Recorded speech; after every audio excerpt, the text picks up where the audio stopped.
하나님, 우리 마음의 주인이 하나님이심을 고백합니다. 귀한 어머님들 가운데에 하나님의 가치를 전달하기 위해 저같이 보잘것없는 자를 사용하여 주셔서 감사합니다. 성령을 따라 말하게 하시고 성령의 도우심으로 듣게 하시며 이 시간이 헛되지 않도록 이곳에 있는 모든 어머니들을 축복하여 주시고 함께 있는 어린 생명들을 보호하여 주십시오. 예수님 이름으로 기도합니다. 아멘. 오늘은 성가치라고 하는 주제로 어머니 강의를 시작하겠습니다.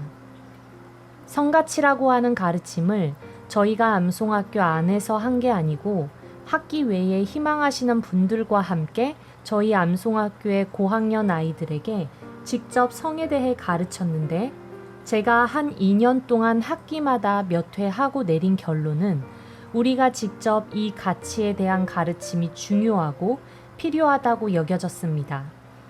가치라는 것을 누가 부여하냐면 결국 가정에서 부모가 한 번 얘기해서 이 가치가 새겨지는 게 아니라 반복하고 어떤 그 당위성과 이유를 분명히 알고 있는 어머니가 이것을 생명처럼 생각하며 아이들에게 가르쳐 주어야 합니다. 경계를 세워주지 않으면 아이들에게 가치가 내려지지 않겠구나라고 하는 마음이 들어서 강의를 하게 되었습니다. 저도 여러분과 똑같이 성가치에 대해 잘은 모르지만 성경적인 하나님이 말씀하시는 성과 가정과 하나님이 이 땅에서 계획하신 일들을 어머님들과 나눔으로 인해 어머님들이 가정에서 아이들에게 어떤 경계를 세우는가에 대한 관점을 갖게 되시길 소망하면서 이 시간을 마련했습니다. 그럼 먼저 가치에 대해 나누고 싶습니다. 여러분 학교에서 도덕 시간이 있습니다. 도덕 시간에는 덕을 가르치죠. 사람이 살아가야 할 도리, 사회나 구성원들 가운데서 지켜야 할 덕목들을 사회와 가정에서 유지되어야 할 약속들을 학교에서 가르칩니다. 그런데 도덕 시험에 100점을 맞은 사람들은 삶에서 이 점수처럼 살아갈 수 있습니까? 그럼 도덕 점수를 100점 받는다는 것은 안다는 거예요. 이 안다는 것과 삶 가운데 이 아는 것을 실제로 살아간다는 것은 어떤 차이가 있을까요? 성경 말씀 히브리서 8장에는 너희가 주를 안다라는 얘기가 나옵니다. 주를 안다라고 하는 그 안다와 여기에서 도덕, 법을 아는 안다하고는 엄청난 거리가 있습니다. 성경에 나오는 안다라는 개념은 남편과 아내가 한 몸을 이루는 안다를 의미하는 것입니다. 무슨 얘기일까요? 서로 하나가 되는 걸 의미합니다. 여기서 나오는 안다는 지식적인 알을 이야기하는데 사람의 뇌에는 인식하는 부분과 무의식의 부분이 있어요. 이 인식하는 부분 가운데에 지식으로서 정보로서 내려지는 것과 무의식 가운데 내려지는 것과는 차이가 있습니다. 그런데 우리가 지금 말하고자 하는 성가치는 이 무의식의 부분에 내려지는 것을 가치라고 해요. 사람들은 이 무의식에 내려진 자기가 가치 있다고 생각하는 것을 따라서 살고 결정하고 그것을 지키기 위해서 사는 것입니다. 저희가 말씀을 암송하는 이유는 아이들에게 이 가치를 주기 위함이에요. 가치를 다른 말로 더 원초적인 말로 표현하면 이 가치는 진리입니다. 왜냐하면 세상 사람들이 보는 가치는 변할 수 있습니다. 옛날에는 의사, 변호사, 지식과 정보를 가진 사람들이 같이 있고 그런 사람들이 사회를 장악하고 높은 위치에 놓여졌지만 결국에는 이 지식과 정보가 누구나 취할 수 있고 누구나 가질 수 있는 환경이 놓이면 이 지식과 정보를 가진 사람들의 가치가 아무 소용이 없는 것이 됩니다. 세상의 가치는 변합니다. 옛날에 존경받았던 직업과 옛날에 천대받던 직업이 한때는 귀하게 여겨지고 귀하게 여겨진 직업들이 한때는 필요가 없는 직업이 되듯이 세상의 가치는 변합니다. 그런데 우리가 아이들에게 내리고자 하는 이 가치는 아주 절대적인 가치, 영원히 변하지 않는 가치입니다. 영원히 변하지 않는 가치는 어떤 역할을 할까요? 이것을 가진 사람들, 존재, 이들 자체를 가치 있게 만듭니다. 위인들, 옛날부터 훌륭한 일을 많이 했던 사람들은 우리보다 일반적인 사람들보다 훨씬 더 높은 인격적 가치를 갖고 있습니다. 삶의 기준점이 일반 사람보다 훨씬 높다는 거예요. 높은 가치를 가지고 그 가치를 따라 삽니다. 헬렌 켈러, 에디슨, 높은 산을 올라간 사람, 어려움을 겪고 이긴 사람들 같이 많은 실패를 겪지만 실패를 이겨내고 목표점이나 자기가 원하는 지점까지 도달하는 사람들의 능력이 바로 이 가치에 따라서 좌우됩니다. 그래서 위인들이 갖고 있는 도덕성은 일반 사람들이 갖고 있는 도덕성보다 탁월하게 높습니다. 그런데 이 세상에서, 이 땅에서 가장 높은 가치와 도덕성을 가진 분은 누구이실까요? 네, 예수 그리스도이십니다. 우리가 지금 아이들에게 내리려고 하는 가치는 영원히 변하지 않는 가치, 그리고 이 가치에 따라 살리고 일으키고 변화시키고 자라게 합니다. 환경과 보이는 것과 삶에 처한 위치들 가운데에서 이 진리가 탁월하고 우월하고 진리의 귀중함이 임해져 있는 가치를 가진 사람이 환경과 가지고 있는 모든 것들을 뛰어넘을 수 있다는 확신을 여러분들이 가지고 이 암송학교와 교회 안에 여러분이 계셔야 합니다. 가치는 삶으로 새겨지는 것입니다. 눈에 보이는 삶으로 새겨지는 것이 가치입니다. 여러분이 말씀 암송하는 것을 지식과 정보를 인식시키는 것이라고, 이런 단계라고 생각하시면 오산입니다. 여러분이 삶으로 날마다 예배하고 하나님께 엎드리고 말씀이 하나님이신 것을 인식하며 복종하려고 애쓰는 삶을 자녀들이 볼 때 자녀들의 무의식에는 홍과 골수를 찔러 쪼개고 만물이 벌거벗은 것처럼 드러나게 하는 하나님의 놀라운 말씀이 임하여서 아이들의 무의식의 공간 가운데 임하여서 아이들의 삶을 견인합니다. 우리는 초라하고 보잘것이 없고 늘 실수하고 육신에게 지고 보이는 것에 넘어지는 존재이지만 우리가 가지려고 애쓰는 참 진리이신 예수 그리스도는 우리 안에 계심으로 인하여 우리가 생각하는 이상을 우리 심령 가운데서 일으키시는 분이기 때문입니다. 이것을 믿고 이것을 아셔야 하는 것입니다. 이제 성에 대해서 이야기하겠습니다. 성은 남자와 여자입니다. 하나님이 태초에 남성과 여성을 어떻게 지으셨습니까?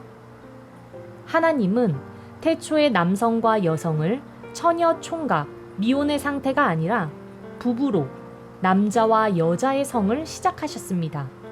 누구나 알고 계시죠? 왜 하나님은 남자와 여자를 부부라고 하는 관계 가운데서 시작하셨을까요? 여러분이 교회에서 제일 먼저 무엇을 배우십니까? 하나님이 우리 아버지이고 우리가 하나님의 자녀임을 배웁니다. 보이지 않는 하나님이 우리의 아버지세요. 이 아버지와 자녀의 모형, 나의 모형, 아버지와 자녀의 모형은 가족 관계의 모형입니다. 그리고 하나님 아버지와 자녀라는 관계에서 더 발전하면 하나님과 예수 그리스도와 친구라고 합니다. 친구는 비밀이 없습니다. 그러므로 예수 그리스도께서는 당신이 하시고자 하는 일들을 친구인 우리에게 알려주십니다. 이 관계에서 더 성장하게 되면 신부의 영성을 갖게 됩니다. 신부는 무엇입니까? 남자와 여자가 하나 되는 것을 의미합니다. 이것은 오직 한 분, 예수 그리스도만을 위한 한 남편을 위해 많은 여성이 모형을 교회의 모형으로 세우신 것입니다. 우리를 하나님 아버지와의 관계, 이 땅의 삶 가운데에서 우리에게 눈에 보이지 않는 하나님을 가르치시는 방법으로 우리 가정을 세우는 것에 얘기를 해보겠습니다. 놀라운 얘기를 해보겠습니다. 하나님은 눈에 보이지 않으신데요. 눈에 보이지 않는 하나님을 우리 자녀가 누구를 통해서 하나님이 어떠한 존재라는 걸 알게 됩니까? 부모를 통해서 하나님이 먹이시고 입히시고 돌보시고 베푸시고 무한대로 나에게 사랑을 주시는 분이라는 것을 알게 됩니다. 여러분, 제가 비밀 하나 이야기할까요? 하나님 안 보이죠? 또 집사님들, 친구들, 같이 일하는 사람들, 만나는 사람 다 속일 수 있어요. 남편도 속일 수 있습니다. 그런데 가정 안에 우리 애들, 내가 어떻게 하고 어떻게 반응하고 내가 가정 안에서 일거수일투족 모든 삶에 그 반응하는 것, 자녀에게 다 속일 수 있습니까? 속일 수 없습니다. 반대예요. 자녀가 우리를 통하여 하나님을 알게 되듯이 우리도 하나님을 속이지 못하는 것처럼 자녀의 눈을 통하여 우리가 비추어지는 것입니다. 그것이 가정인데 성 가치에 대해서 이야기하겠습니다. 먼저 아주 중요한 이야기를 읽고 싶습니다. 에스겔 16장 60절부터 읽겠습니다. 그러나 내가 너의 어렸을 때에 너와 세운 언약을 기억하고 너와 영원한 언약을 세우리라. 에스겔서는 이스라엘이 우상을 섬기고 이를 저질러서 너희는 멸망할 거야. 너희는 심판을 받을 거야 라고 하는 선지서입니다. 그런데 하나님께서 선지서를 통하여 심판을 예수 그리스도가 의미하는 것이 심판이듯이 심판을 이야기하면서 구원의 메시지를 뭐라고 이야기하시냐면 그러나 내가 너와 세운 어렸을 때 세운 언약은 언약인데 어디서 언제 세운 언약이요? 어렸을 때 세운 언약. 그것 때문에 내가 너를 기억하고 용서하고 받아들이기 때문에. 그래서 이 쉐마의 의미는 바로 하나님을 본질로 삼는 것, 예수 그리스도가 내 삶의 주인 된 것. 어려서부터 가정이라는 울타리 안에서 어릴 때부터 세워나가는 것이 쉐마의 본질인 것입니다. 말씀을 하나 더 읽어볼게요. 고린도전서 3장 16절 17절. 너희는 너희가 하나님의 성전인 것과 하나님의 성령이 너희 안에 계시는 것을 알지 못하느냐? 누구든지 하나님의 성전을 더럽히면 하나님이 그 사람을 멸하시리라. 하나님의 성전은 거룩하니 너희도 그러하니라. 아멘. 하나님은 언약을 세우실 때 어떻게 언약을 주셨습니까? 아브라함에게 내가 너를 통하여 너희 후손이 모래와 같이 하늘의 별과 같이 많게 할 거야 라고 아브라함에게 주셨습니다. 아브라함은 남자였죠. 그런데 언약은 후손을 낳는 이삭을 낳는 약속이었는데 자녀는 아브라함 혼자 낳을 수가 없죠. 이 언약은 어디에 주신 것입니까? 집에 주신 것입니다. 가정에 주신 거죠. 더 엄밀히 말하면 아브라함과 사라에게 주신 겁니다. 남편과 아브라함과 여러분에게 주신 게 언약인 거죠. 이 언약은 아브라함 혼자 이룰 수 없고 이 언약의 정통성에서 어떻게 증명해 주셨습니까? 아브라함이 25년 동안 기다리는 것이 너무나 힘들어서 어떻게 했죠? 이스마엘을 낳았죠. 사라 말고 다른 여자를 통해 낳았습니다. 그런데 이 자녀를 하나님이 인정하셨습니까? 인정하지 않으셨습니다. 하나님이 인정하시는 참 후손과 언약을 이을 자는 본처에게 난 자녀를 하나님께서 보호하시고 약속하신 것입니다. 그런데 이 가정 안에 있는 하나님의 권세가 얼마나 놀랍냐면 권위의 순서가 있는 것입니다. 하나님과 남편과 여자인 아내. 에베소서 5장에는 비밀이 들어 있습니다. 아내들이여 남편에게 복종하라. 복종은 무엇입니까? 복종은 순종보다 더 높은 차원의 것입니다. 제가 마더와이즈 할 때 마더와이즈를 온누리교회 자매님들하고 그룹핑을 하고 이 챕터를 공부했는데 자매님들이 엄청나게 분노합니다. 남편에게 복종하라는 이야기에 너무나 분노하고 계속 그 예외 상황을 질문해요. 술 마시고 때리고 도박하고 그런 남편에게 복종해야 됩니까? 믿지 않고 교회 못 가게 하고 가정의 도리를 다 하지 않은 남편에게도 복종해야 됩니까? 가정에서 힘든 마음, 분노, 미성숙한 남편을 만나서 겪는 그 고통이 많았습니다. 그런데 결론은 복종입니다. 복종의 방법은 저도 다 알지 못합니다. 하지만 하나님께서는 이 아내의 심령 가운데 하나님의 말씀을 지키기 위해 남편에게 복종하려는 마음의 씨앗들을 하나님께서 보신다는 것입니다. 여러분들이 가정 가운데서 놀라운 성가치를 세울 때 인정해야 할 것은 남편이 나보다 윗권이라는 것을 인정해야 합니다. 민수기 30장을 읽어보십시오. 30장에 보면 여자의 권위에 대해서 나와 있습니다. 서원은 한 사람이 하나님을 너무나 사랑해서 하나님께 무엇을 하겠다고 약속하는 것입니다. 그런데 이 여자가 서원을 할 때 스스로 결심한 일이 있다고 하자 그의 아버지가 그의 서원이나 결심한 것을 듣고 아버지가 허락하면 그 딸은 서원을 지켜야 한다. 그런데 아버지가 그것을 듣고 허락하지 않으면 그 여자는 딸은 서원을 지키지 않아도 된다. 주권이 누구한테 있는 거예요? 결혼하기 전에는 부모, 아버지에게 있는 것이죠. 그런데 결혼한 여자가 서원이나 결심한 서약을 경솔하게 그 입술로 말할 때 그 남편이 그것을 듣고 남편이 허락하면 여자는 그 서원을 지켜야 돼요. 남편이 그것을 듣고 허락하지 아니하면 그 서원은 무효가 될 것이다. 이게 무슨 말입니까? 서원은 하늘에 계신 아버지와 약속하는 굉장히 중요한 것입니다. 그래서 입다가 승리하고 돌아왔을 때 먼저 맞이하는 사람을 제물로 바친다고 약속하였는데 자기 딸이었습니다. 자기 딸을 바칠 수밖에 없는 그 놀라운 하나님과의 그의 언약을, 그 주권을 누구에게 주셨습니까? 남편에게 주신 것입니다.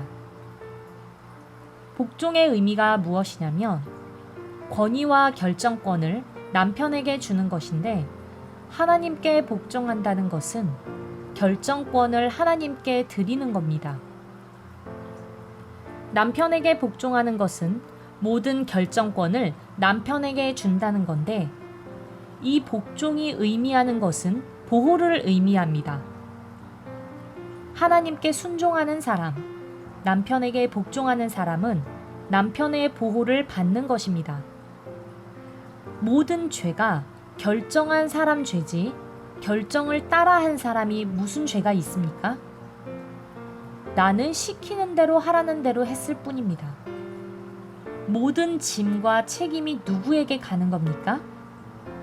남편에게 가는 겁니다. 그럼 누가 힘듭니까? 가정 안에 있는 모든 일들의 책임을 누가 진다는 겁니까? 이 복종이 상징하는 것은 남편이 진다는 것입니다. 그래서 복종이란 말은 복종 자체만으로는 너무나 어렵고 부담스러운 말이지만 실제로 하나님이 남편에게 복종하는 아내를 보호하기 위한 것이다 라는 뜻입니다. 이제 에베소서 후반부에 나오는 것은 가정 가운데의 머리가 누구신지 말씀하십니다. 교회 머리는 예수 그리스도이시고 교회는 몸입니다. 가정도 똑같습니다. 가정의 머리는 남편, 몸은 가정 안에서 남편에게 복종하고 남편과 연합을 이루는 여자는 남편을 교회와 연합시키는 축복이 있다는 것입니다. 너무나 어려운 일이죠. 교회는 어둠의 권세를 물리치는 능력이 있는 곳이고 음부의 세력이 떠나가는 곳입니다.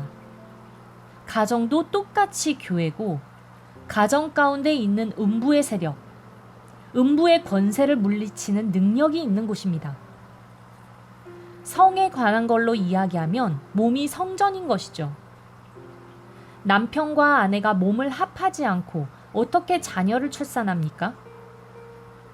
영과 육의 연합을 통하여 영을 출산하는 것, 자녀를 출산하는 것은 굉장히 놀라운 일입니다.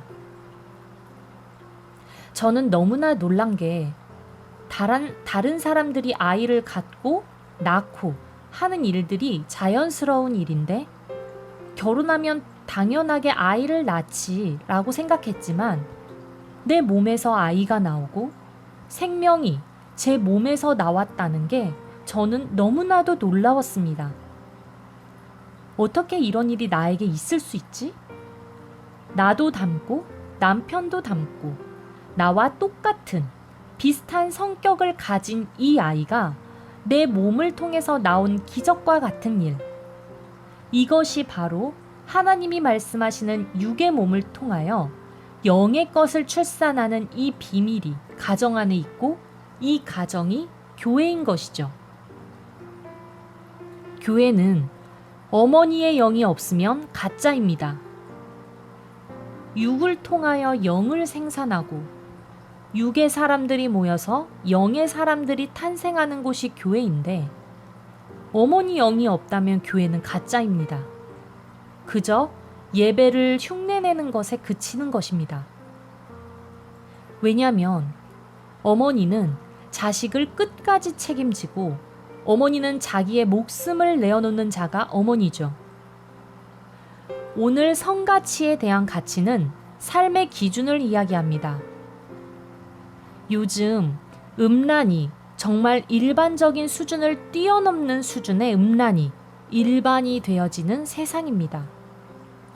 옛날에는 음란한 것들을 책으로 봐야 되고 나쁜 친구를 사귀고 또는 나쁜 곳을 가고 마음을 먹어야 음란한 걸 볼 수 있고 접할 수 있었지만 지금은 핸드폰, TV만 보아도 그 음란의 수준이 너무나 극악하다는 것이죠. 동성애가 진행되는 속도며 아이들이 지금 우리 때의 문화와 다르다는 것입니다. 이성교제에 대한 목적이 뭡니까? 원래 하나님이 말씀하신 이성교제의 목적은 결혼이 목적인 겁니다. 자녀에게 이성교제의 목적을 애들한테 가르쳐야 합니다. 많이 사귀어봐라. 좋은 남자랑 사귀어봐야 좋은 남자한테 시집가. 많이 사귀어봐. 그래야 좋은 남자 고르고 좋은 여자 골라. 이렇게 말하는 크리스찬 엄마들이 있습니다. 요즘의 이성교제가 뭘 의미합니까? 몸을 내어주는 이성교제를 의미합니다. 순결이라는 의미가 없는 시대입니다. 그런데 이 가치를 몸에 대한 육신에 대한 의미를 갖고 있는 아이들과 갖지 않는 아이들과는 다릅니다. 혼전순결에 대한 의미를 가진 사람이 누구를 만나서 진짜 결혼하려고 사귀었다가 순결을 잃을 수도 있겠죠. 실수할 수도 있습니다. 어쩌다 한번 실패할 수도 있어요. 그런데 육신에 대한 혼전순결에 대한 의미가 없는 상태로 이성교제를 하면 만나는 남자마다 만나는 여자마다 몸을 내어주고 헤어지고 하는 그 삶이 하나님의 가치를 가진 사람과 가치가 없는 사람과 삶의 질이 같을 수 있습니까? 완전히 다릅니다. 그렇다면 이 중요한 가치를 누가 세워주겠습니까? 사회나 학교에서 절대 이 가치를 세워줄 수 없습니다. 이미 바깥 세상은 이런 것들이 오픈되어 있고 이런 삶을 살지 않는 사람들이 바보가 되고 비하되는 세상입니다. 모태솔로라고 하면 뭔가 부족한 사람인 것처럼 얘기합니다. 인간은 영의 존재입니다.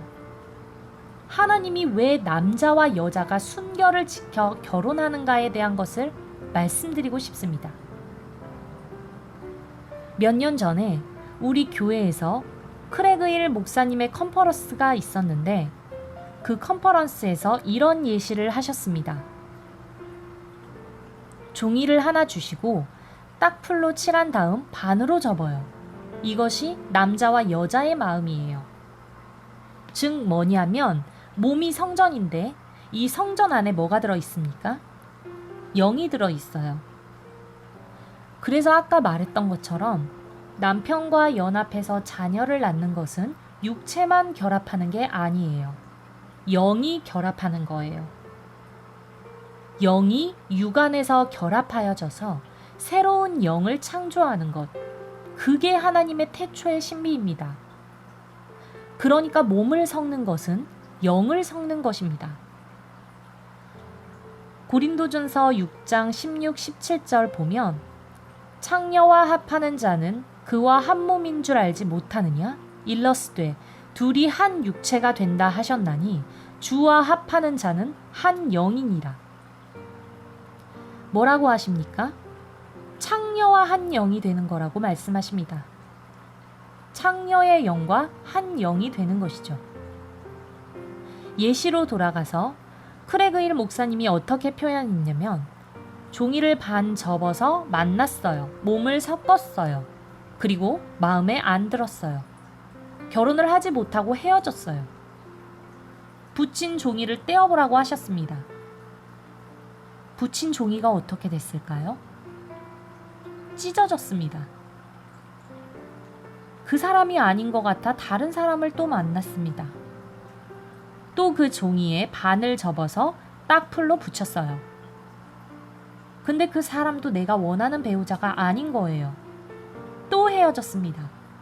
그 종이를 또 떼어냈습니다. 그 종이가 어떻게 됐겠습니까? 그러한 일들을 여러 번 반복하고 진짜 남편을 만났어요. 그 남편과도 연합했습니다. 너덜너덜 찢어진 종이채로 연합했습니다. 그 종이는 어떨까요? 그 영은 어떨까요? 의심과 불신과 그 전에 많은 남자들, 여자들과에 대한 상처로 온전한 사랑을, 온전한 신뢰를, 온전한 연합을 이루지 못하죠. 그것이 영의 비밀인 것입니다. 여러분의 자녀가 하나님 앞에 놀랍고 아름다운 축복된 가정과 하나님의 보호를 받는 가정을 원한다면 하나님이 왜 가정의 모형으로 인간을 창조하셨는가? 이 가정을 통해서 뭘 하기 원하시는가? 목적은 단 하나입니다. 음란한 것들을 취하지 아니하고 거룩함을 지키는 부모 사이에서 난 자녀들은 진리를 사랑하고 진리를 잘 받아들이고 진리와 비진리를 잘 구별하는 아이들로 자라는 것입니다. 사단이 남편에게 아내를 비하하고 아내의 힘을 빼뜨리고 아내를 사랑하지 못하도록 사단이 들쑤시죠. 그 이유는 아내가 남편에게 복종하게 못하도록. 사단이 아내한테 무슨 일을 합니까? 남편을 무시하도록, 남편의 권위를 떨어뜨리고 남편이 제사장 역할을 못하도록 아이들을 기업으로 일으킬 수 있는 기반을 마련하는 남편의 힘을 다 빼어놓게 하는 것이 사단의 목적입니다. 여러분이 지금 가정 안에서 많은 어려움과 부대낌이 있는데 그 영적 공격의 비밀은 단 하나, 가정 가운데 둘이 서로 복종하지 않고 사랑하지 않게 하는 그 이유, 그리고 가정을 하나님의 집이 아니라 지옥 사단의 다스림을 받게 하려는 이유, 그것 하나라는 것이죠. 그것을 깨달은 엄마는 남편이 어떻게 하여도, 자녀가 어떻게 하여도, 시어머니가 어떻게 하여도 그것보다 내 가정이 더 중요하다는 가치를 알기 때문에 참고 견뎌냅니다. 내 자녀가 아브라함이고 이 아이를 통해서 하나님의 나라가 수백 명, 수만 명 민족이 이 아이를 통해서 이루어질 거라는 믿음을 가진 어머니는 바깥의 사단의 불화살들을 능히 물리칠 수 있는 것이죠. 뭐가 더 중요합니까? 하나님이 만들어주신 이 가정이, 내 남편이, 내 자녀가 지금의 내 일과 생각, 감정, 느끼는 것 다 지나가고 가짜고 영원히 옳지 않는 것이죠. 변하는 것입니다. 변하는 것, 눈에 보이는 것, 사단이 준 가짜를 이겨내는 진짜 진리를 가진 어머니들이 가정 가운데 이 하나님의 법칙대로 아이들을 가르칩니다. 여러분 가운데 힘든 어머니 계십니까? 마음속으로 어떻게 생각하세요? 내가 때가 되면 이혼할 거야. 내가 남편이 제일 약할 때 이혼할 거야. 내가 널 버릴 거야. 그렇게 위로하잖아요, 자기 자신을. 남편이 못되게 굴 때, 남편이 나의 필요를 채워주지 않을 때, 남편이 냉정하게 굴 때, 남편이 남처럼 굴 때, 고통에 있는 나를 조금도 헤아려 주지 않을 때 마음속으로 어떻게 생각하세요? 이혼하고 싶다. 이혼할 거야. 네가 제일 약할 때 이혼할 거야. 그건 뭘까요? 그런 생각과 가치들은 가정 가운데의 사단에게 통로를 열어주는 겁니다. 가정은 약속으로 이루어진 것입니다. 약속은 너무나 중요한 것이고 이 약속이 보호고 언약이라고 하죠. 언약이 나를 보호합니다. 예를 들어 남편이 바람을 피웠어요. 그런데 내가 못되게 굴었고 나쁜 아내인 거예요. 밥도 안 차려주고 남편이 원하는 것들 아무것도 안 해주고 애들도 잘 돌보지 않고 신에게도 불손하게 대하고 아주 못된 아내라고 칩시다. 그래서 남편이 너무 힘들어서 다른 여자를 찾았어요. 그 여자는 착하고 선하고 밥도 잘 차려주고 남편의 부족한 모든 걸 채워줘요. 많은 사람들이 볼 때도 저 아내는 정말 이상해. 저 남편이 바람필만 해 라고 합시다. 그런데 하나님의 입장에서 볼 때는 그 여자는 음녀예요. 아무리 착하고 아무리 선하고 아무리 도덕적이고 아무리 남편을 사랑해도 그 여자는 하나님이 보시기에 음녀입니다. 하나님이 준 가정을 깨뜨리는 음녀예요. 음녀는 보호받지 못하고 벌을 받습니다. 음녀는 사단입니다. 그러나 하나님의 가정 가운데, 약속 가운데 세워진 아내는 부족하고 비난을 받을지언정 누구의 보호를 받습니까? 하나님의 보호를 받습니다.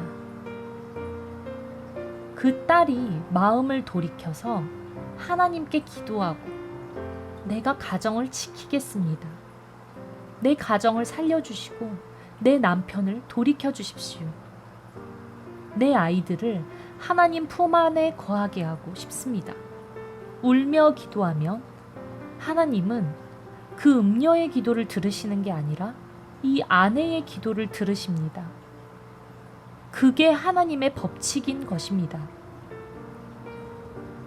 하나님은 약속 가운데 일하시고 그만큼 그 가정과 그 한 가정을 통하여 하나님이 이루실 엄청난 계획들을 각 가정마다 갖고 계십니다.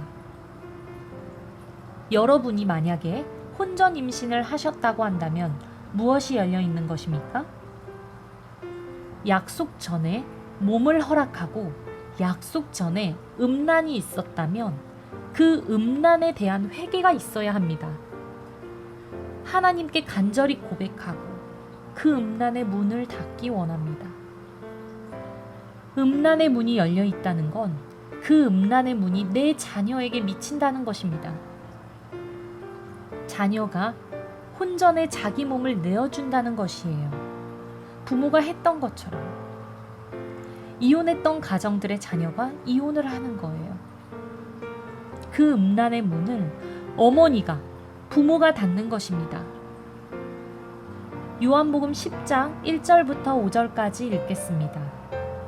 내가 진실로 진실로 너희에게 이르노니 문을 통하여 양의 우리에 들어가지 아니하고 다른 데로 넘어가는 자는 절도며 강도요 문으로 들어가는 이는 양의 목자라. 문지기는 그를 위하여 문을 열고 양은 그의 음성을 듣나니 그가 자기 양의 이름을 각각 불러 인도하여 내느니라. 자기 양을 다 내놓은 후에 앞서가면 양들이 그의 음성을 아는 고로 따라오되 타인의 음성은 알지 못하는 고로 타인을 따르지 아니하고 도리어 도망하느니라. 아멘. 여기에 있는 요한복음에는 많은 비유를 통해서 하나님과 자녀의 관계를, 우리의 관계를 알려주시는데요. 양, 목자, 이건 많이 들었잖아요. 예수 그리스도는 목자시고 우리는 그의 양. 그런데 여기 양과 목자 말고 누가 더 등장합니까? 문지기가 등장합니다. 그런데 이 문지기 역할을 보면요. 3절에는 문지기는 그를 위하여 문을 열고 양은 그의 음성을 듣나니. 문지기가 누굽니까? 양은 누구고요? 목자는 예수 그리스도 한 분이십니다. 여기서 문지기는 어머니입니다. 문지기가 문을 열고 문지기가 문을 열 수 있다는 것은 무슨 뜻입니까? 그 문을 닫을 수도 있다는 것입니다. 어머니가 음란의 문을 열면 그 문이 열리는 거예요. 음란은 육의 음란만 음란이 아닙니다. 하나님 외에 다른 것들을 사랑하고 하나님과 다른 생각하는 그것이 음란인 것입니다. 이혼하고 싶은 마음, 그거 음란인 것입니다. 남편 외에 다른 것들, 남편을 버리고 싶어하는 마음, 남편을 미워하는 마음도 음란인 것입니다. 문지기가 문을 닫는 것이 가정 가운데 있는 어둠을 닫고 목자인 예수 그리스도께로 자녀를 인도하는 것이 문지기의 역할입니다.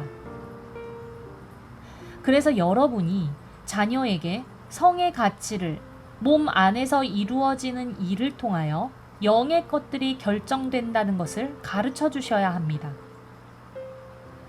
음란의 문을 닫지 않으면 계속해서 확장됩니다. 성에 대한 것, 문화에 대한 것으로 확장이 돼요.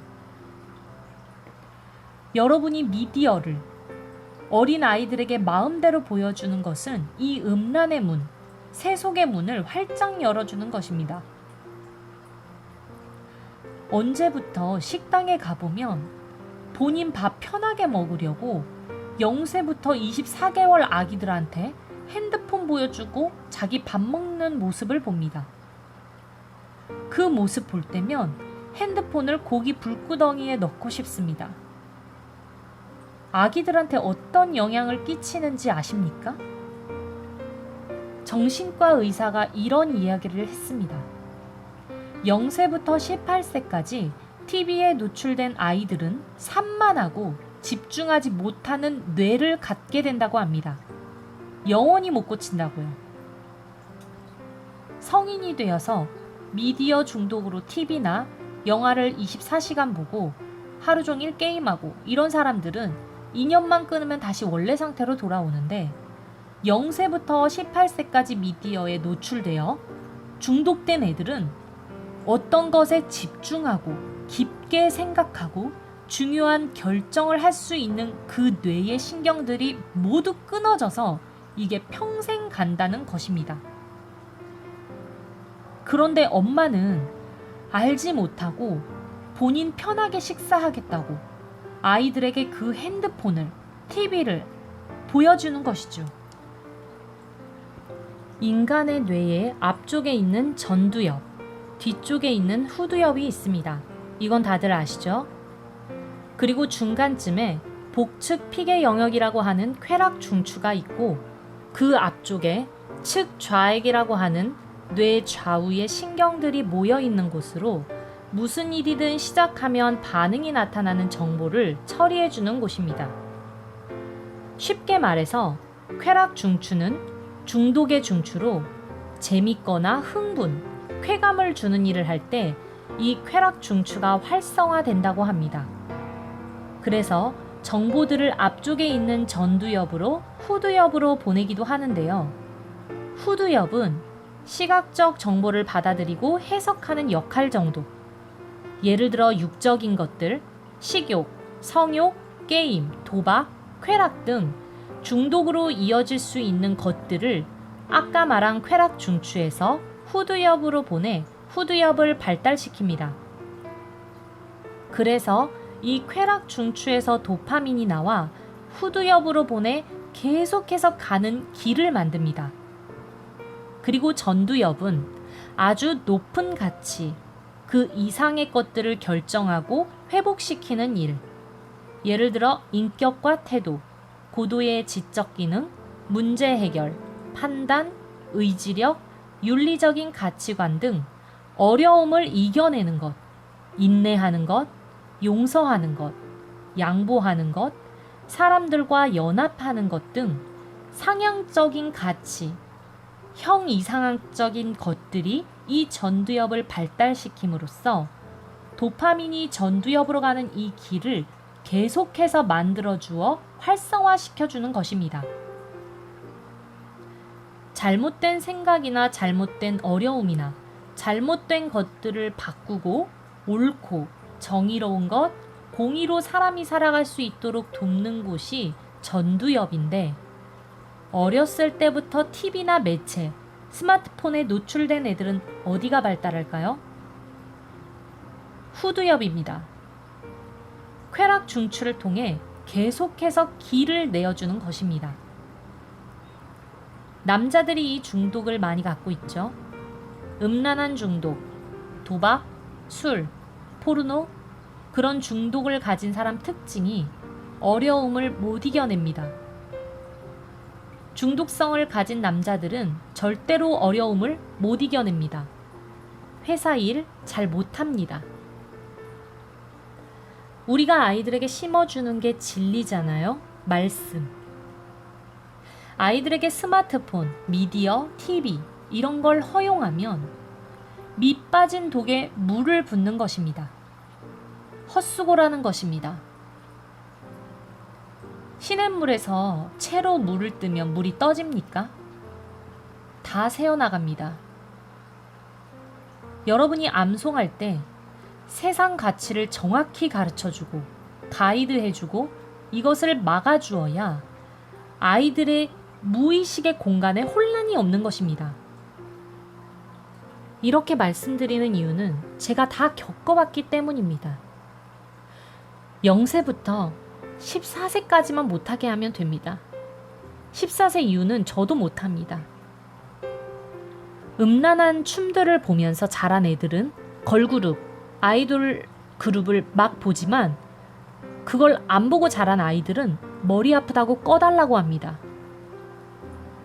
가요가 들리거나 나오면 꺼달라고 합니다. 신기한 일이에요. 하나님이 우리 사람을 그렇게 만드신 겁니다. 그래서 이스라엘 사람들이 아이들을 가르칠 때 0세에서 14세를 중요한 시기로 여깁니다. 이때까지 아이들에게 기본적인 가치라고 하는 것, 기본적인 가치가 매겨지는 시간이 0세에서 14세라는 골든타임이라는 것이에요. 그래서 여러분이 암송할 때 아이들에게 TV를 구별해서 보여주셔야 합니다. 안 보여주는 게 제일 좋지만 버리지 못한다면 정말 유익한 것만, 아이들에게 합당한 것만 보여줘야 됩니다. 스마트폰 절대 주면 안 됩니다. 하나님께 예배하지 못해요. 하나님을 놓쳐요. 하나님을 우습게 여깁니다. 그래서 여러분들이 미디어 금식을 해야 되는 것입니다. 암송학교 밴드에 보시면 이 시기에 미디어 금식을 해야 되는 이유에 대한 동영상을 올려놓았습니다. 밴드 공지사항에 보시면 미디어 놀이센터의 소장님이신 권장희 소장님 영상들이 있습니다. 아까 저는 의학적인 부분을 이 정도밖에 못했지만 유전적인 것, 시냅스, 애들이 이것을 할 때 어떤 결과가 일어나는지 의학적으로 나와 있는 동영상이 많습니다. 그리고 제가 그런 것도 올려놨어요. 마돈나, 미국 영화 배우들, 자기들은 TV에서 온갖 음란한 것들, 이상한 것들 다 하면서 자기 자식들은 TV 안 보여줍니다. 왜일까요? 자기는 그렇게 하고 돈을 벌면서 왜요? 해로우니까. 요즘 학교에서도 가요 다 틀어줍니다. 집에서도 틀어주고 스마트폰 쥐어주고 듣게 하면 구별을 못합니다. 우리 때는 학교에서 동요만 들려주고 아름다운 노래만 들려줬잖아요. 이제 학교에서는 그것을 제한하지도 가르치지도 못해요. 누가 저한테 그런 말을 하더라고요.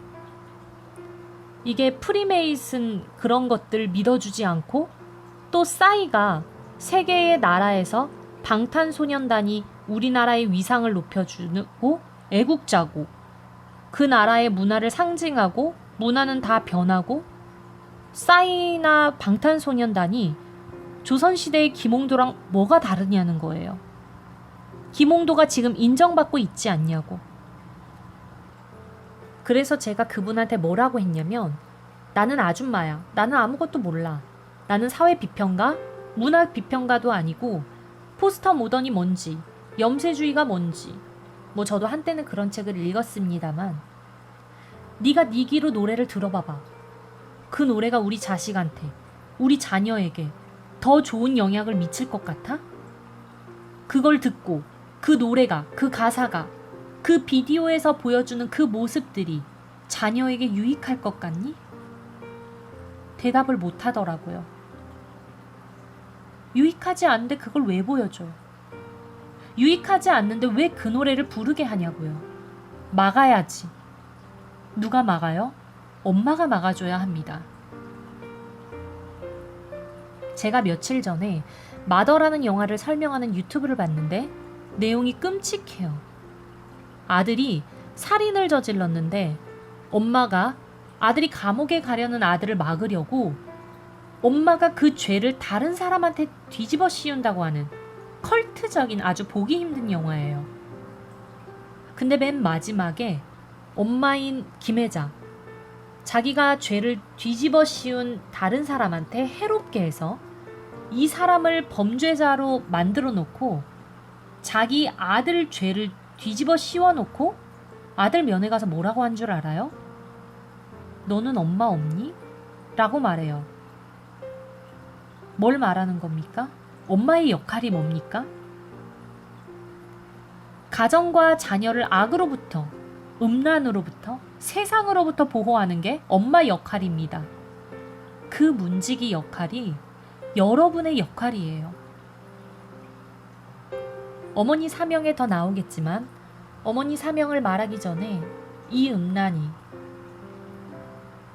음란의 문을 열었을 때에 끼치는 가정의 영향, 대대로 하나님의 사명을 아이들이 이 언약의 길을 밥소르기 목사님이 말씀하신 여리고의 길을 가지 못하는 것입니다. 길 밖으로 나가는 것입니다. 여러분이 말씀을 암송시키고 아이들에게 계명을 계속해서 하나님이 너희보다 높다는 것을 가르쳐 주셔야 합니다. 네가 뭘 갖고 싶니? 하나님이 허락하시지 않으면 아무리 부모가 해주려고 해도 못 갖는 거야. 네가 갖고 싶은 거, 네가 하고 싶은 거, 네가 무언가 하려고 아무리 애를 써도 하나님이 허락하지 않으시면 넌 못 가져. 넌 못해. 하나님이 그런 분이야. 하지만 네가 아무것도 가진 게 없고 능력이 없고 비천하고 낮은 곳에 있고 아무것도 할 수 없는 존재라고 할지라도 하나님이 허락하시고 길을 열어주며 너는 그 길을 갈 수 있고 그것을 취할 수 있어. 그분이 하나님이야. 이것을 여러분이 아이들에게 가르치는 것입니다. 이 문지기에 대해서 얘기하기 원합니다. 애들 공부시켜 보면요, 컨텐츠들이 잘하게 하고 숙달되게 하고 빨리 하게 하는 그런 컨텐츠들이 얼마나 많아요?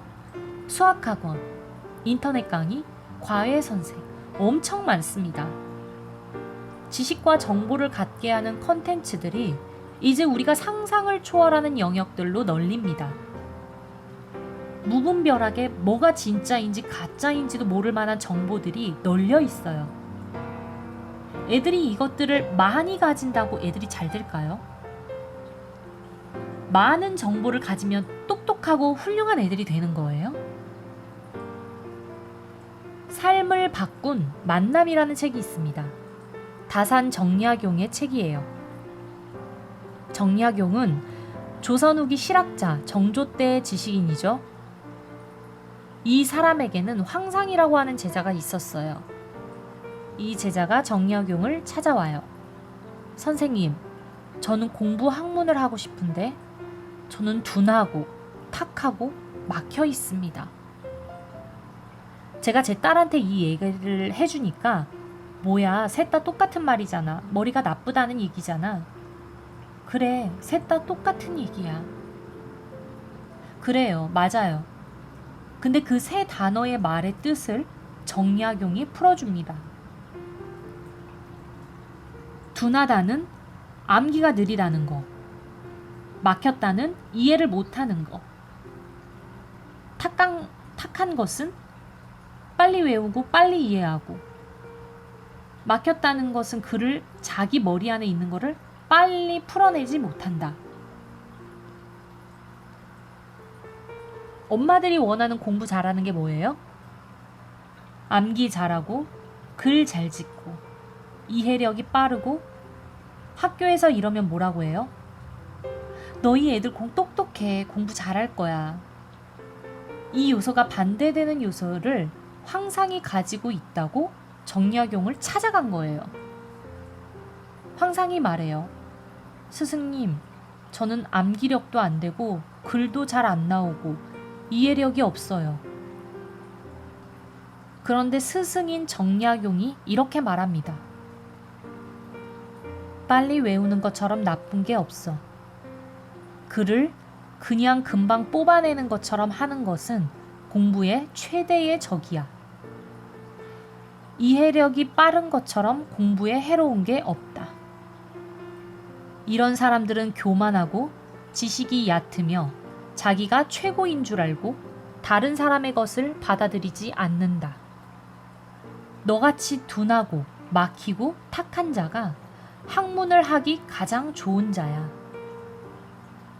네가 둔하고 탁하고 막혀 있지만 너는 꾸준하고 은근하며 연마하고 끝없이 학문을 연구할 수 있는 마음밭을 갖고 있다. 네가 학문을 하기에 가장 좋은 최적형이야. 라고 얘기해 줍니다. 수많은 컨텐츠들이 지식과 정보를 전달합니다. 아이들 뛰어나게 좋은 데 가서 더 좋은 스승을 더 잘 가르치는 사람한테 가면 애들이 잘 되고 똑똑한 그 스승의 그 이상의 것을 이루지 못하죠. 그런데 정약용은 뭘 심었습니까? 황상에게 지식을 준 것도 정보를 준 것도 아닙니다. 가치를 바꿔줬습니다. 황상이 갖고 있는 존재성, 황상이 갖고 있는 핸디 결함, 황상의 존재 자체 안에 갖고 있는 모든 것들을 인정하고 거기 가운데 참 가치를 부여했습니다. 이게 정약용이 제자인 황상에게 해준 것입니다. 이게 어머니가 해야 될 일입니다. 교사가 할 일입니다. 하나님의 가치관을 가진 교사와 어머니가 가는 길이에요.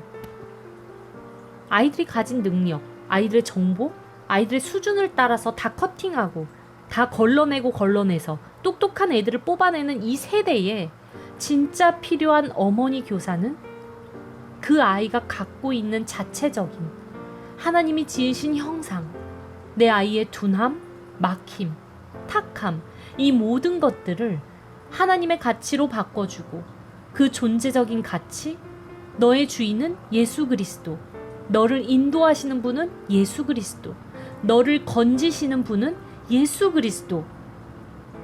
예수님이 널 떠올리실 거고 예수님이 너의 둔함과 막힘과 네가 탁함 가운데 있더라도 너를 일으키고 도우셔서 끝까지 하나님이 원하시는 길들을 가도록 돕는 자다.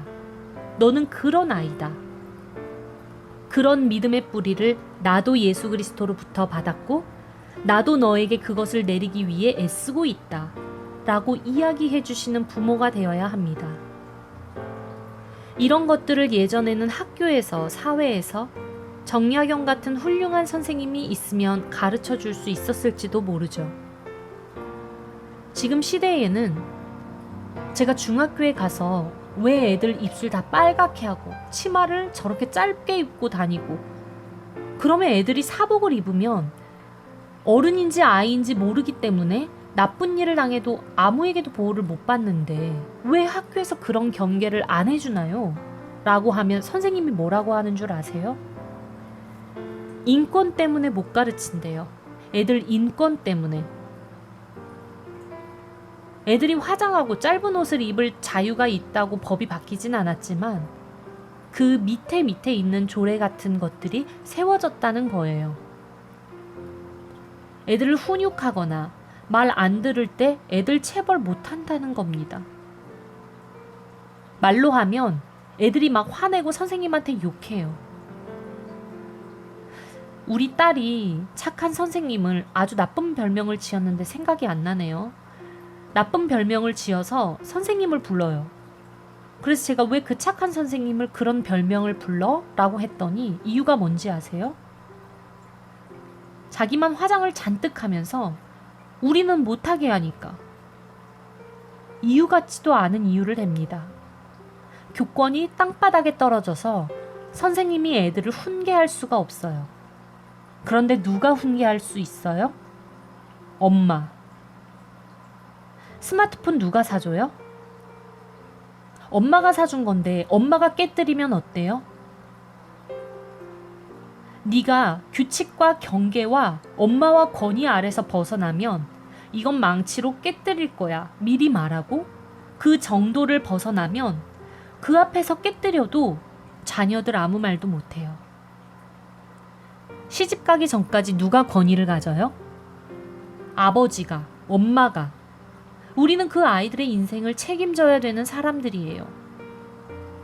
교회가, 교회 선생님, 학교 선생님들이 우리 아이들 인생 책임 못 져요. 오직 부모만이 아이들 인생을 책임집니다. 그러니까 깨뜨릴 수 있고 하지 말라고 할 수도 있고 경계를 세울 수 있는 권위가 여러분들에게 있는 겁니다. 말씀을 가진 어머님이 영의 양육권을 회복한다는 것은 하나님이 권세를 주신 거예요. 무슨 권세요? 다스릴 권세. 무슨 권세요? 축복할 권세. 무슨 권세요? 일으킬 권세. 어둠에서 건져낼 권세요. 하나님이 여러분에게 말씀을 가진 어머니, 예배하는 어머니, 하나님에게 복종하는 어머니에게 하나님이 여러분에게 여러분의 자녀를 일으키고 남편의 권위를 세우고 남편이 살아나도록 그것을 할 수 있는 권세를 허락하시는 것입니다. 예배하는 어머니에게, 하나님께 복종하는 어머니에게 자신의 뜻과 감정과 자신의 생각, 내 몸뚱아리, 자기 연민 여기 휩싸여 있는 엄마가 아니라 하나님이 주신 가치, 내 가정에 대한 의미, 내 자녀의 소중함, 내 남편이 누구인가? 예수 그리스도라는 것을 깨닫고 살려고 애쓰는 어머니들에게 하나님이 영의 권세를 허락하시는 것입니다. 어둠을 물리칠, 내 자녀를 축복하고 일으킬, 둔하고 막히고 탁하고 핸디가 어려운 이 아이들이 시간이 많이 지났을 때 하나님의 길을 걷고 저 아이가 저렇게 되었네? 누구 애든지요. 이장훈 목사님 말씀하셨잖아요. 어머니의 기도로 목사가 되었다고. 어머니의 기도로 하나님이 사람이 되었다고. 그 권세가 예배하고 어렵지만 진리를 심으려고 애쓰는 여러분들에게 하나님이 주시는 것입니다. 그래서 여러분이 자녀의 의미, 가정 의미, 이것들을 자녀에게 명확하게 설명해줘야 합니다. 연애를 왜 하나? 결혼하기 위해서, 너에게 최고의 배우자를 갖게 하기 위해 영과 영이 연합해서 하나님의 영을 탄생시키고 음녀와 연합했을 때에는 네 안에 음녀의 영이 임하는 것이다. 여러분, 왜 우리가 우리 자녀와 남편들을 음녀로부터 지켜야 되는지 아세요? 마지막으로 잠언 7장 읽겠습니다. 대저 음녀의 입술은 꿀을 떨어뜨리며 그의 입은 기름보다 미끄러우나 나중은 쑥같이 쓰고 두 날을 가진 칼같이 날카로우며 그의 발은 사지로 내려가며 그의 걸음은 수월로 나아가나니 그런즉 아들들아 나에게 들으며 내 입의 말을 버리지 말고 네 길을 그에게서 멀리하라. 그의 집 문에도 가까이 가지 말라. 두렵건대 내 존영이 남에게 잃어버리게 되며 네 수완이 잔인한 자에게 빼앗기게 될까 하노라. 두렵건대 타인이 네 재물을 충족하게 되며 네 수고한 것이 외인의 집에 있게 될까 하노라. 두렵건대 마지막에 이르러 네 육체가 쇠약할 때에 네가 한탄하여 말하기를 내가 어찌하여 훈계를 싫어하며 내 마음이 꾸지람을 가벼이 여기고 내 선생의 목소리를 청종하지 아니하며 나를 가르치는 이에게 귀를 기울이지 아니하였던고. 많은 무리들이 모인 중에서 큰 악에 빠지게 되었노라 하게 될까 염려하노라. 아멘. 내 재물이 남한테 가고 내 몸이 쇠약하여서 한탄하고 그 다음에 뭐라고 나오냐면 소가 도살장 끌려가는 것처럼 나오고 결국에 음란은 뭐예요? 하나님을 잃어버리고 지옥에 간다고 나와 있어요. 여러분이 성같이 몸을 어떻게 다루는가, 내 영의 주인이 누구인가 계속해서 가르치는 일은 생명과 관계된 일입니다. 그리고 여기 뭐라고 나와 있습니까? 내 입의 말을 버리지 말고 하나님의 훈계를 자녀에게 끊임없이 버리지 않도록 돕는 것이 여러분의 역할입니다. 왜요? 이 세상에 우는 사자와 같이 우리 아이들과 우리 가정을 넘어뜨리는 사단이 우는 사자와 같이 나와 있기 때문입니다. 잠깐 두 눈을 감고 기도하기 원합니다. 하나님, 오늘 너무나 부족하지만 가정의 메커니즘에 관하여 성경적 메커니즘에 관하여 나누었습니다. 제가 알지 못하고 가정에서 음란의 문을 열고 불화의 문을 열고 죄의 문을 열고 자녀에게 내 육신이 편하고자 하나님의 것이 아닌 다른 것 많이 주었습니다. 저희가 그것을 몰랐습니다. 저희가 너무 힘들고 어려워서 아이들에게 막 허락했던 경계들이 내 아이와 내 가정과 내 남편을 무너뜨리는 악한 것이라는 것을 몰랐습니다. 하지만 하나님, 이제 저희가 열려진 악한 문을 닫기를 소망합니다.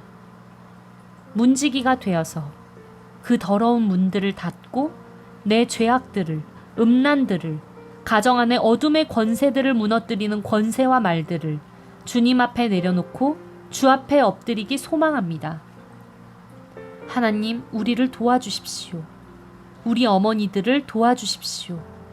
정결한 자로, 하나님의 가치를 가진 자로, 하나님의 가치를 심는 자로, 넘어지지 않는 자들로 세워주시고 이 길들을 갈 수 있도록 도와주십시오. 하나님, 우리를 도와주십시오. 하나님, 저희 가정에게 언약을 주셨습니다. 하나님의 나라로 허락하셨습니다. 저희 자녀를 통하여 하나님의 나라를 이루고 하나님의 나라, 천국이 우리 가정 가운데 임하기를 소망합니다. 하나님의 통치가 우리 가정에 임하기를, 내 자녀에게 임하기를, 우리 가정의 길을 열어주시기를, 모든 어둠이 떠나가길 간절히 소망합니다. 하나님, 저희가 죄를 고백하고 이때까지 음란과 폐악과 더러운 세상 문화와 내가 열어놨던 문을 닫기 원합니다. 하나님, 저희를 도와주십시오. 예수 그리스도 이름으로 기도드립니다. 아멘.